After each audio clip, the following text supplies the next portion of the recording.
I noticed that there are a number of hidden zippers in these jackets. Now, what are these for, Betsy? They can't be for, is it for mad money? Well, it depends on where they're placed. They can be wherever you want them. Uh-huh. You know, for the pockets so that no snow gets into it, the zipper holding the hood in because it's easier to put the hood on and off with the zipper than it is with the snaps. Then there's zippers up the side so that the jacket will fit tightly around the hips, keeping that straight, sleek look that it should have. And very often you'll find a zipper hidden in the arm. And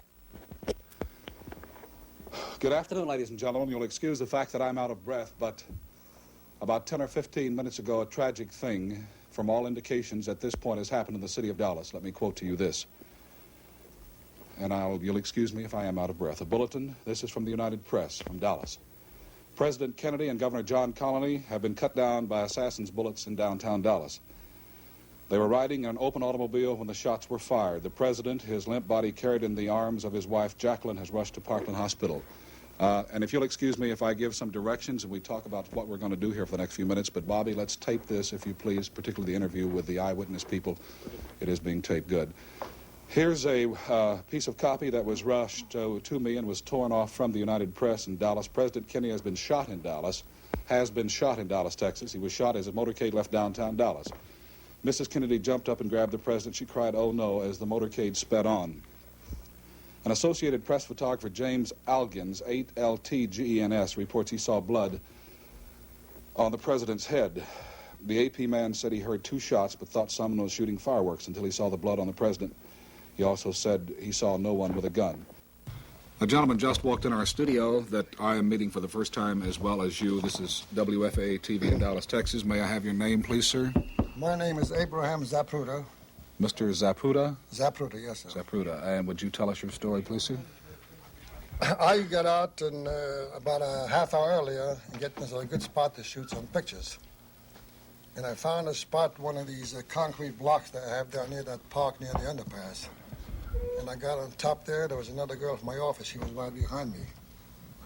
And as I was shooting, as the president was coming down from Houston Street making his turn, it was about halfway down there, I heard a shot. Then he slumped to the side like this. Then I heard another shot or 2. I couldn't say whether it was 1 or 2. And I saw his head practically open up, all blood and everything. And I kept on shooting. That's about all. I'm just sick. I think that pretty well expresses the entire feelings of the whole world. You have the film in your camera. We'll try yes, I brought it on the studio now. We'll try to get that processed and have it as soon as possible. Right now, we have videotape. A picture of the building of where the bullet came from. Let's take the picture first, then the videotape. This is videotape now.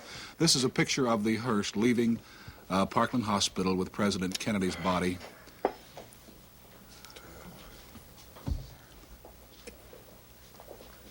As I understand it, the body is being taken to one of the funeral homes here in Dallas.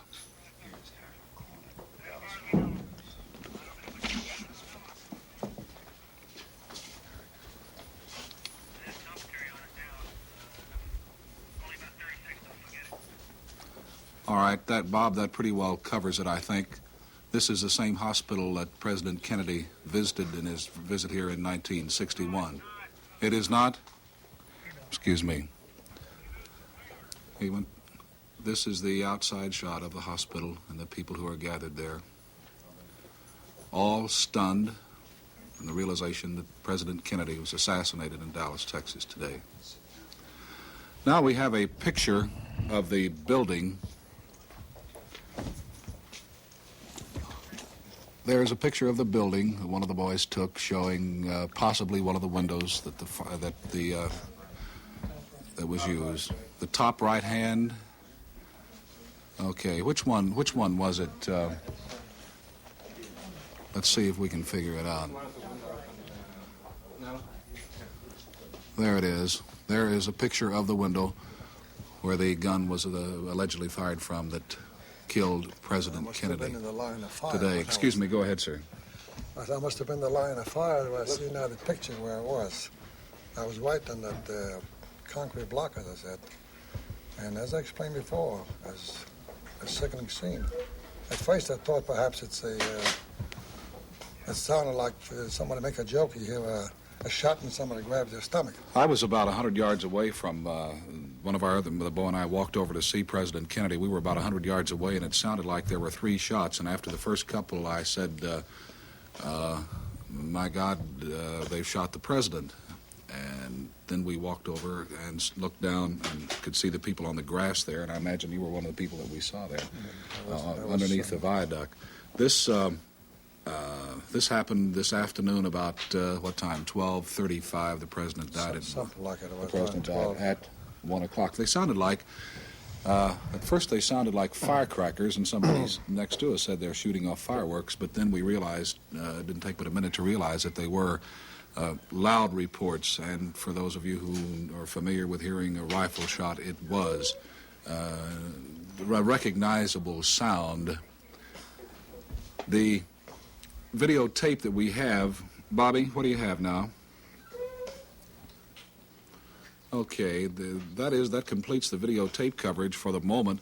We will have film back in about 15 minutes of the arrest of a person who could be the person who shot the policeman or the Secret Service man or Conley or President Kennedy, and we'll have that in just a moment. Now let's go back to ABC in New York.